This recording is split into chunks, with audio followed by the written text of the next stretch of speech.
সবার কাছে কোনো উশৃঙ্খলা এবং কোনো পরিস্থিতি সৃষ্টি করা যাবে না।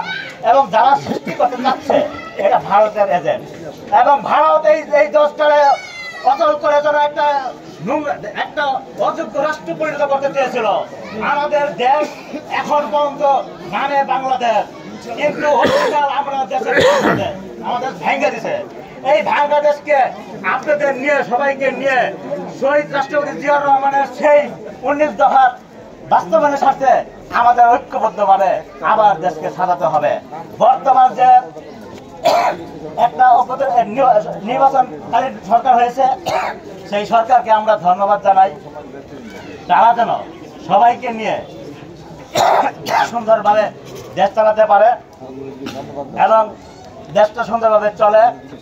আমরা সবাই ঐক্যবদ্ধভাবে এই জালেম সরকারের বিরুদ্ধে যেভাবে পাখির মতো হত্যা করছে, হত্যা করে তারা নৃত্য করে, তারা আনন্দ করে, তারা কাফের চরম। আল্লাহ পৃথিবীতে আল্লাহ একটা আছে, সৃষ্টিকর্তা আছে, সে বলছে তোরা দেখ কতটুকু দেখতে পারো।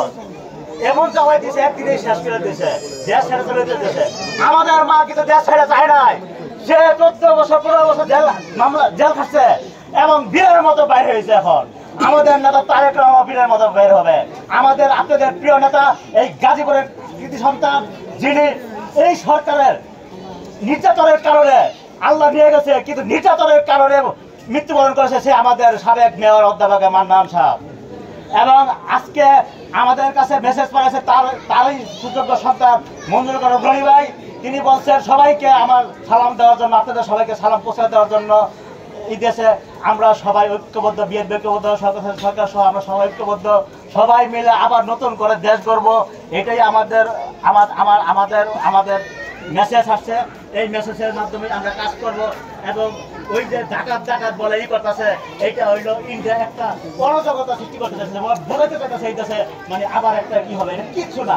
মাত্র দেখা কয়েকদিনের মধ্যে এই দেশ আবার পুনরায় বাংলাদেশ গড়ে উঠবে। সবাইকে ধন্যবাদ জানিয়ে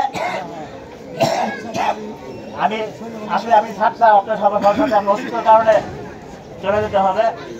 সবাই আমার জন্য দোয়া করবেন, আমরা আপনাদের জন্য দোয়া করি। আমি আবারও বলছি, এইখানে যারা আছে এই নেতার কোনো কিছু হইলে আপনি নেতৃবৃন্দদের কাছে জানাবেন, আমরা সাথে সাথে ওখানে যাব, এই কথা বলবো। আর ওয়ার্ডের সভাপতি সেক্রেটারি এখানে আছেন এবং সবার যারা আছেন তাদেরকে কাছে বলবেন, আমরা এই মেসেজ পাবো ইনশাল্লাহ। সবাইকে ধন্যবাদ, সবাইকে আবারও অভিনন্দন জানিয়ে আমার কথা শেষ করছি। আসসালামু আলাইকুম।